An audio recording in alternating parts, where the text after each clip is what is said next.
देखिए, सरकार इसलिए बनी थी ताकि लोगों का अजाला हो, और हम सरकार का हिस्सा इसलिए बने थे क्योंकि बहुत सारे लोगों ने मैंडेट एनसी को दिया था। तो सरकार में हमारी भी यही ख्वाहिश थी कि अगर जम्मू कश्मीर के बहुत बड़े वर्ग ने एनसी को सपोर्ट किया है तो कहीं ना कहीं हमारे लोगों का सम्मान और इज़्ज़त भी उन्हीं लोगों के साथ होनी चाहिए। तो एक कोशिश थी, एक पहल थी, उसका हिस्सा बनना अपनी कॉन्स्टिट्यूंसी को बेहतर देखना था, क्योंकि वादे बड़े बड़े हुए थे चुनाव में। तो अब उम्मीद थी सरकार बनने के बाद कुछ बेहतरी होती है, लेकिन वो बेहतरी मुझे 9 महीने में नहीं दिखी, क्योंकि मैं पहले भी हिस्सा रह चुका हूँ, सियासत के मैदान में कई सालों से हूँ। इक़्तिदार में रहने के बाद समझ आती है कि सत्ता में जो हो तो यकीनन उसके कामों में आसानी होती है, लेकिन वैसा देखने को नहीं मिला 9 महीने, तो इसलिए किनारा कशी करनी पड़ी। महाराज जी 9 महीने हो गए हैं, तो 9 महीने के बाद ऐसा कौन सा बच्चा जन्म ले गया जो आपको लगा कि अब बॉइलिंग पॉइंट क्या देखते हैं आप, जिसके बाद आपने ऐसा फैसला लिया? देखिए, 2-4 चीज़ें क्लियर हैं। छोटे छोटे मामलात थे। मैंने इनको कभी नहीं कहा कि आप रिक्रूटमेंट कीजिए, मैंने कभी नहीं कहा इनको कि कैजुअल लेबरर्स को परमानेंट कीजिए। मैंने तब भी कहा था इनको कि आप इनकी तनख्वाहें बढ़ाइए। आपके पास वैकेंट पोस्टें हैं, उनको फिल नहीं कर सकते ये लोग, लेकिन मैंने कहा था जो लोग हैं कम से कम उनसे तो हम काम ले सकते हैं। ये छोटे छोटे मामलात थे जो सरकार बैठकर कर सकती थी। मैंने कुछ मुद्दे उठाए थे एजुकेशन को लेकर, हेल्थ को लेकर, बिजली को लेकर, पानी को लेकर। ये सरकार के हाथ में थे, लेकिन इन कामों में भी नाकाम रहे। कहीं न कहीं कुछ लोग जो है अपना वो ईगो, बड़े लोग जैसे एलजी का हो गया या एनसी का हो गया या भाजपा की सरकार का हो गया, ये आपस में एक दूसरे को ताकत दिखाना चाहते हैं, और उस ताकत के नशे में एक आम आदमी बड़ा परेशान हो रहा है। मैंने बड़े नेताओं को देखा, मैंने सोचा था कोई करेगा बात, लोगों के हित में कोई बदलाव लाएगा, वैसा तो देखने को मिला नहीं। क्योंकि बीजेपी के नेता हों या एनसी के नेता हों, किसी को इंटरेस्ट नहीं, बस ऐसे ही है, अब होगा, अब करेंगे, कल करेंगे, परसों करेंगे, कब करेंगे। साल तो ख़त्म हो गया, 6वां महीना ख़त्म हो रहा है। हमारे यहाँ मैंने कहा पहाड़ी इलाका है, पैसा लैप्स हो जाएगा, क्या फायदा, अभी पैसा ही नहीं है। ये बातें सरकार को करनी चाहिए। अगर आपके पास पैसा नहीं है तो आप बोलिए।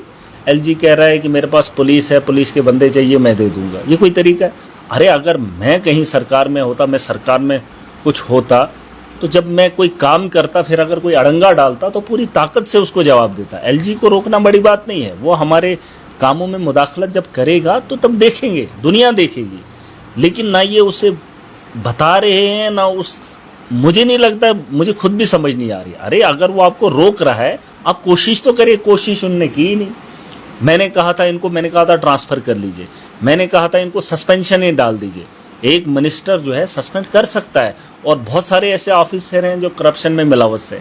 मैंने उसके कुछ सबूत दिए थे। मैंने सोचा था सरकार कार्रवाई करे, फिर अगर एलजी उसमें अड़ंगा डालता तो हम पूरी ताकत से लड़ते। अब कहाँ पर किसको प्रॉब्लम आ रही है मुझे तो पता ही नहीं। मैं सरकार का हिस्सा था, लेकिन तब भी मुझे नहीं पता कहाँ प्रॉब्लम आ रही है। ट्रांसफ़र बड़े लेवल पर मुझे ठीक है, होना ही चाहिए, स्टेट होनी चाहिए, इलेक्टेड है, गवर्नमेंट के पास ताकत होनी चाहिए। अब जब पता है नहीं है, छोटे काम करने में क्या दिक्कत है? तब तक क्या हम जूझते रहे ऐसे ही? अरे बाकी काम भी तो करने हैं। अब ये चीज़ें साफ हो रही है कि उनका इंटेंशन लोगों को राहत देना नहीं है। अरे छोटे छोटे मामला से जूझ रहे थे, वो काम तो हो जाने चाहिए थे। स्टेट का इंतजार करेंगे, लेकिन उसके लिए भी तो लड़ना है ना।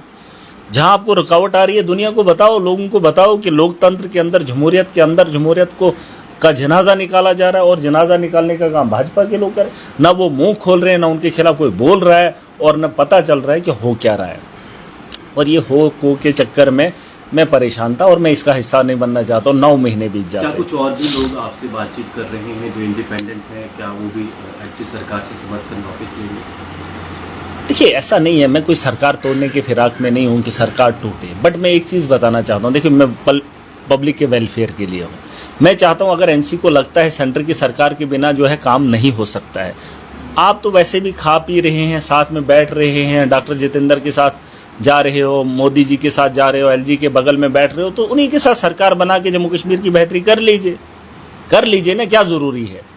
जब आपको लगता है ऐसे नहीं मान रहे, उन्होंने प्यार से मांगा, आप स्टेट दे दीजिए, नहीं दी, अब आप लड़ नहीं सकते हैं तो सीधा उनके साथ चले जाइए। जैसे पीडीपी भी एक ज़माने में गई थी, आप भी जाकर काम तो कर लीजिए। अगर आपकी मंशा काम करने की है तो फिर मिल जाइए।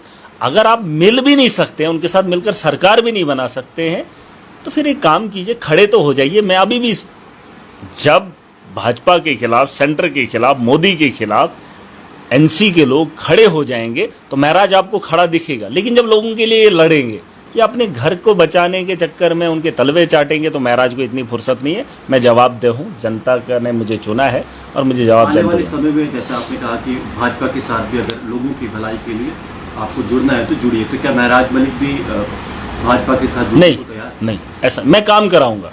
देखिए, अभी जिस तरीके से मैं अलग हुआ हूं, कुछ लोग सोचते होंगे महराज क्या करेगा। ये थर्ड फ्रंट है, ये टू पार्टी सिस्टम यहाँ पर नहीं है, और ये पक्ष और विपक्ष नहीं, ये थर्ड फ्रंट है जो आवाम का है। देखिए बीजेपी में कुछ और भी लोग जुड़े हैं या नहीं, सिर्फ आप हैं? लोग हैं और महराज है। अरे मुझे क्या करना है, मुझे क्या करना उन लोगों। जब मैं डीडीसी था तब भी अकेला था, आज एमएलए हूं, अकेला जीत कर आया हूं और इतना सक्षम हूं, उनसे बेहतर डिलीवर कर सकता हूं। मैंने उनको कहा था, एक दो आदमियों को मैंने कहा मुझे मंत्रालय एक दे दो, कोई बेकार मंत्रालय दे दो, मैं आपको बताऊंगा काम कैसे करते हैं। कोई बेकार मंत्रालय मैं डिलीवर कर सकता हूं। डिलीवर करने के लिए आपको ताकत चाहिए, हिम्मत चाहिए और डिसीजन मेकर। ये डिसीजन ही नहीं ले रहे, डिसीजन लेने पड़ेंगे ना। आपने एलजी के ट्रांसफर के बाद ट्रांसफरें की और वो भी छोटी छोटी। आप एक्शन तो कर लेते, रिएक्शन जब होता तो रिएक्ट हम भी करते। पब्लिक खड़ी होती, मैं कहता हूं जम्मू की आवाम खड़ी हो जाती। पैसा लाने के लिए अभी भी बात नहीं हो रही। अरे पैसा है ही नहीं, अभी टेंडरिंग हो नहीं रही है। और ये बात मैंने असेंबली के अंदर कही थी। मैंने बड़ी उम्मीद दिखाई थी कि उमर अब्दुल्ला, ये सरकार इस बार जमीनी सतह पर वक्त पे टेंडर करे और वक्त पर लोगों को वो जरूरियात की चीजें दे। और जो पैसा बचेगा, जिसमें टेंडरिंग जब होती है तो ठेकेदार लो टेंडर देते हैं, फिर जो पैसा वो उतने में ही काम हो जाता है, काम हो जाता, फिर जो सेविंग पैसा होता उसके भी टेंडर मारे से पहले पहले लग जाते, ताकि उससे और इजाफा होता, जमीनी सतह पर और काम होते, ताकि यहाँ के लोगों को फायदा होता। मुझे तो अब परेशानी ये हो रही है, पिछले साल जम्मू कश्मीर में सबसे ज्यादा पैसा लैप्स हुआ है। अब मुझे परेशानी ये हो रही है कि इस साल मुझे लगता है उस आंकड़े से भी पार हो जाए।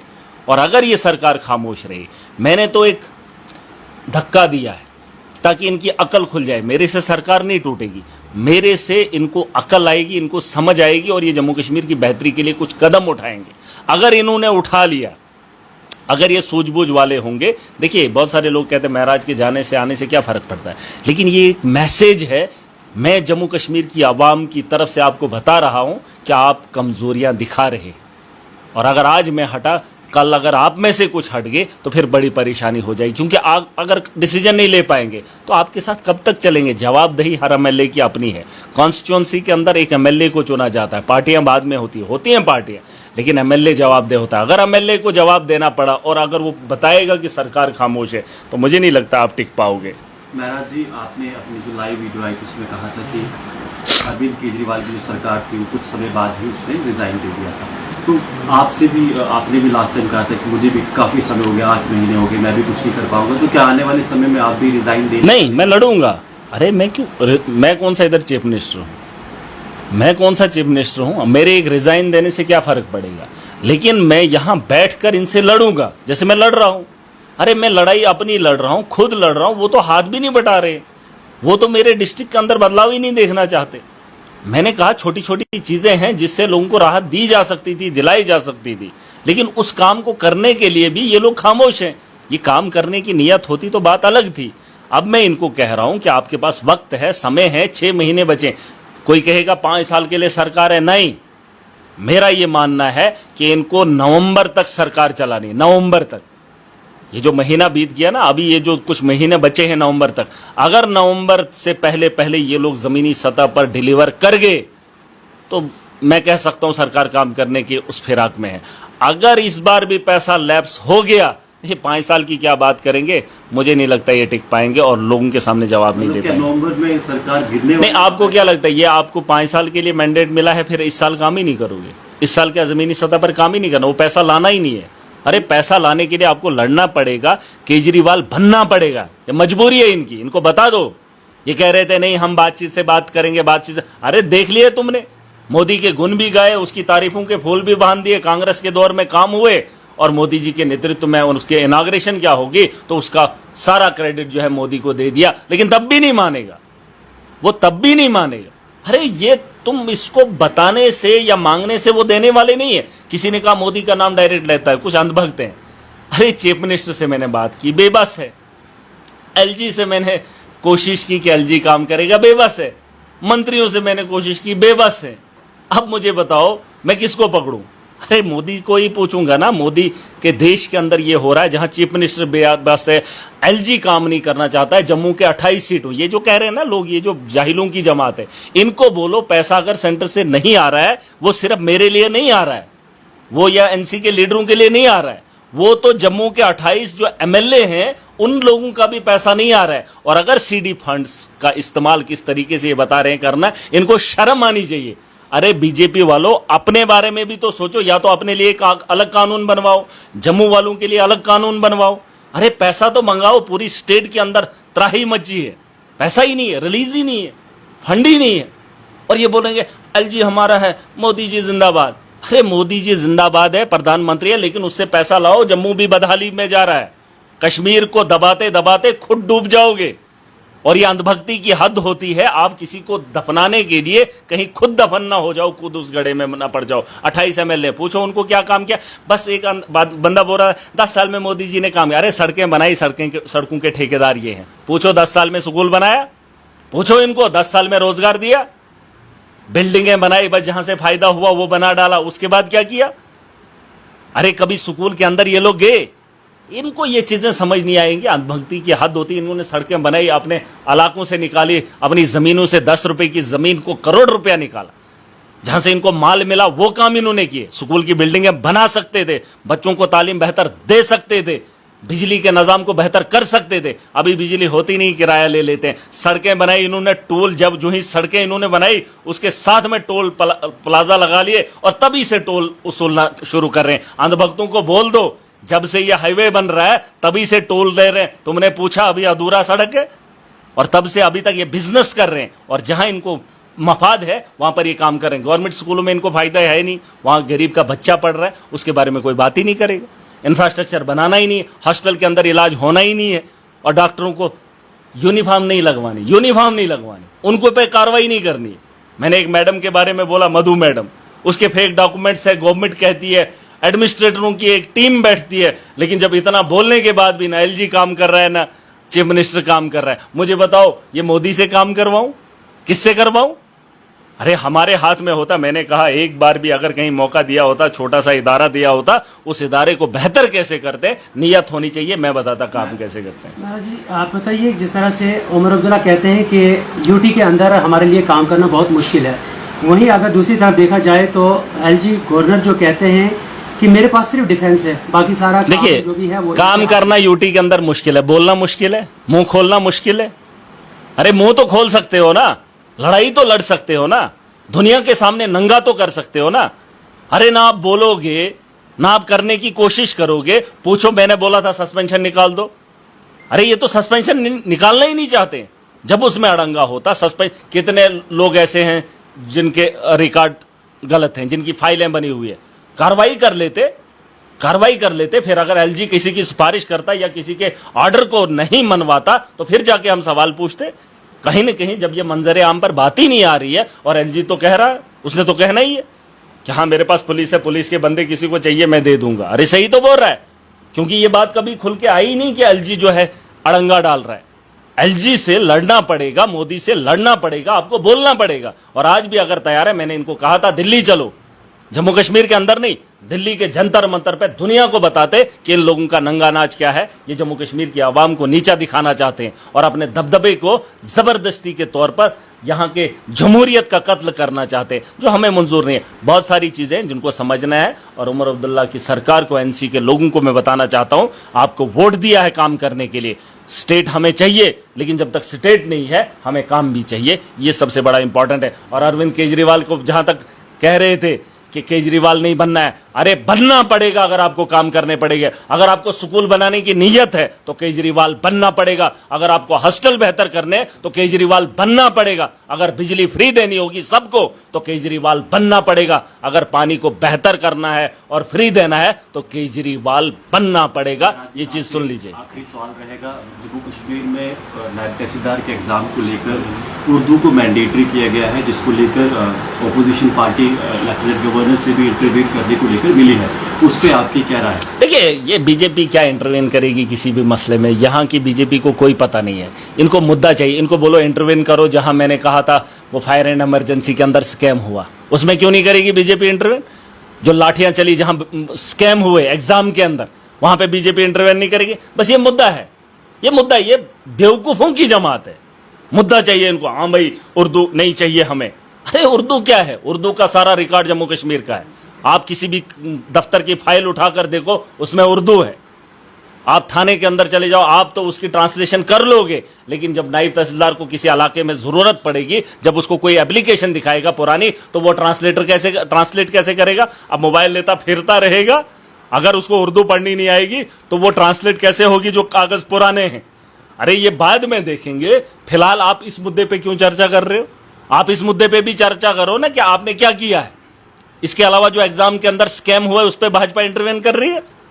ये सवाल आपने नहीं पूछे। ये मुद्दों को भटकाना चाहते हैं, और जो जम्मू के लोगों ने वोट दिया है उनको बता रहे हैं कि नायब तहसीलदार अब हम बनेंगे। अरे उसके अलावा जो कैजुअल लेबरर्स है, भाजपा को पूछ लीजिए, जिन लोगों के नौजवानों के कांधों पे तुमने वीडीसी थमाई, वो ट्रेनिंग आज ऐसे करते हैं धूप में, उनको ट्रेनिंग दे रहे हैं। उनको बोलो वो जो 4,000 देने का वादा किया था वो कहां है? पूछो उनसे। इसमें इंटरवेन नहीं करेंगे।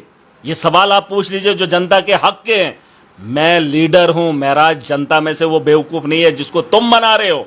मैं तुम्हें वही सवाल पूछूंगा जिसका जवाब तुम्हें देना पड़ेगा और जिसका वादा तुमने किया है। पूछ लीजिए, आज वो नौजवान काम नहीं कर सकता क्योंकि उसको बंदूक दी है, वो वीडीसी। वो नौजवान को कार्ड नहीं मिल सकता है, नरेगा के अंदर रोजगार नहीं मिल सकता क्योंकि उसको वीडीसी दी है। और उसी नौजवान के लिए जब 4,000 की बात हुई थी, जिस गांव के अंदर 8 लोगों की सैलरी होती थी कि 10 लोगों की सैलरी होती थी, 54,000 की कितना हजार बनता था, वो वहां से हटा के कहा उन्होंने 4-4 हजार देंगे ना। पहले उस गांव में 18-18 हजार आता था 3 लोगों को, ठीक है।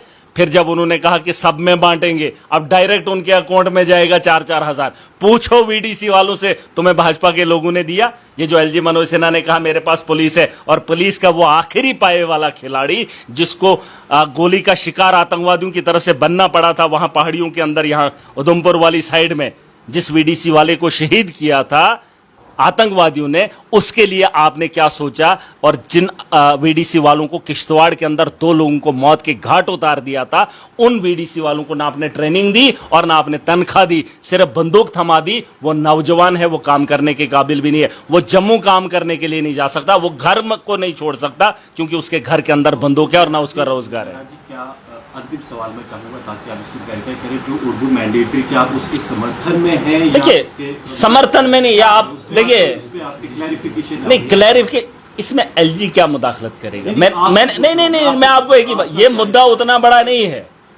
ये जिन लोगों ने 370 तोड़ा, आप सुन लीजिए, जिन लोगों ने 370 तोड़ा, जिन्होंने यहां पर कानून नया लाया, अब वही लोग बोलेंगे इंटरवेन करना है। अरे कर दो ना, बात खत्म करो। आप क्यों ये बोल रहे हो? आपको ये बेवकूफ बना रहे हैं। जनता को 28 लोग बोलेंगे हमने लड़ा फिर एलजी से फैसला लिया। सब जानते हैं एलजी किसका है, सब जानते हैं यहां पर हो क्या रहा है। ये बातें मत बोलो। और आप लड़के लोगे जी अब सरकार क्या करेगी? अरे उर्दू कंपलसरी इसलिए है क्योंकि यहां पर रिकॉर्ड रेवेन्यू का जो है वो उर्दू में है। और यहां पहाड़ी इलाकों में बहुत, आपको क्या लगता है पीर पंजाल में कौन है? कश्मीर के अंदर उर्दू है, यहाँ खिताई चिनाब के अंदर उर्दू है, आप जम्मू के देख लीजिए पटवारी भी उर्दू है। उर्दू से क्या नफरत है इनको? उर्दू क्या मुसलमानों की जबान है? अरे जम्मू के एस्पायरेंट को ये भी पूछो, ये जो लाठियां खाई तुमने एग्जाम के अंदर, जो धांधली हुई, उस पर वो भाजपा का सालों से उर्दू में चलता आ रहा है। हाँ, उसमें चेंजेस होनी चाहिए, आने वाले कल में हो भी सकता है, और ये मेरे हाथ में नहीं, इस पे मेरा क्या कहना वो भी जरूरी नहीं है। लेकिन अगर आप पूछ ही रहे हैं, हमारे सुनता ही कौन है जी? आपके खिताई जनाब में उर्दू नहीं है, पीर पंजाल में उर्दू नहीं है, जम्मू के कहने पे हम क्या उन्हीं की बात फिर मान लें? ये भी तो बात नहीं है। आप बड़ा वर्ग देखेंगे 70% उर्दू पढ़ा लिखा है, आपको नहीं लगता है? तो आप उसको गला घोंटने में ऐसे थोड़ी जल्दबाजी करेंगे। हाँ, अगर इनको करना है कर लीजिए, लेकिन नायब तहसीलदारी के मामले में आपको हकीकत बता रहा हूं, क्योंकि रेवेन्यू का रिकॉर्ड उर्दू में है। तो अगर उर्दू नहीं है तो फिर रेवेन्यू कैसे आप जानोगे, रेवेन्यू के ज़मीनों के बारे में। सवाल है, आपने जो ये फैसला लिया, ये क्या आपने अपनी सूझबूझ से लिया या पार्टी की तरफ से ये लिया या लोगों की तरफ से लिया? अरे इलेक्शन अपनी मर्जी से जीता हूँ, लोगों ने मुझे जिताया है, सियासत के मैदान में खुद आया हूँ, तो फैसले क्या ऊपर से लाने हैं? फैसला अपना है, आवाम के हित में है। और डिसीजन जब मैं ले लेता हूँ, ये आपको पता है कि हमने जब ठान ली है किसी काम को करना है, कोई इस भ्रम में ना रहे। एक ही बार, ऐसा नहीं है कि हम बोलेंगे करेंगे कुछ, सच में जो हम बोलेंगे हमने वही करना है, क्योंकि मैं जानता हूँ मुझे लोग देखते हैं, मुझे लोग जानते हैं, मुझे लोग मानते हैं। और ये कोई आज का मामला नहीं है, ये लगातार कई सालों का है।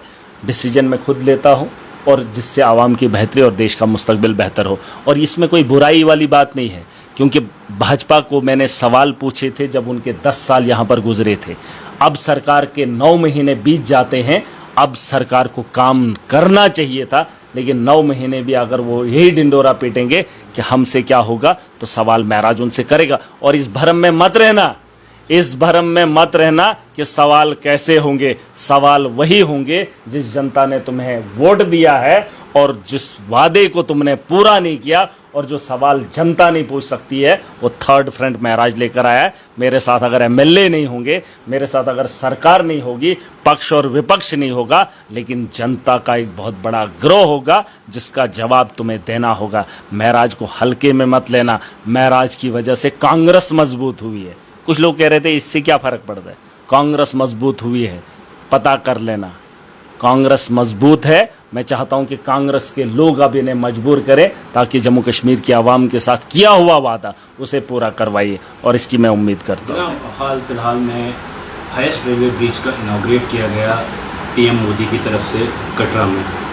उसके बाद उमर अब्दुल्ला ने वहाँ पर स्टेटमेंट दिया। उन्होंने कहा कि जब मैं 8th क्लास में पढ़ता था तब से ये प्रोजेक्ट जो है कंप्लीट नहीं हुआ था। एक साइड से आप कहते हैं कि एनसी सरकार जो है वो गुन गाती है बीजेपी की, और दूसरी साइड से उमर साहब ये कहते हैं कि हम बेबस हैं, लाचार हैं, ब्यूरोक्रेट जो है वो हमारा नहीं मानते। इस सब को आप किस तरीके से देखते हैं? देखिए, वक्त के साथ साथ इंसान ने तरक्की की है। आप मुझे कोई ऐसा मुल्क बता दीजिए जहाँ फ़ोन नहीं है, आप मुझे ऐसा बता दीजिए जहाँ पे गाड़ियाँ नहीं हैं, जहाँ पे जहाज़ नहीं है, जहाँ पे कुछ अलग अलग चीज़ें नहीं है, डिजिटल नहीं है। अरे दुनिया हमसे ज़्यादा और भी तरक्की याफ्ता हो गई है। वक्त के साथ साथ इंसान ने तरक्की किया, सियासतदान ने नहीं की। अगर सियासतदान तरक्की करता तो ये झमेला नहीं होता, ऐसी बातों पे डिस्कशन नहीं होती।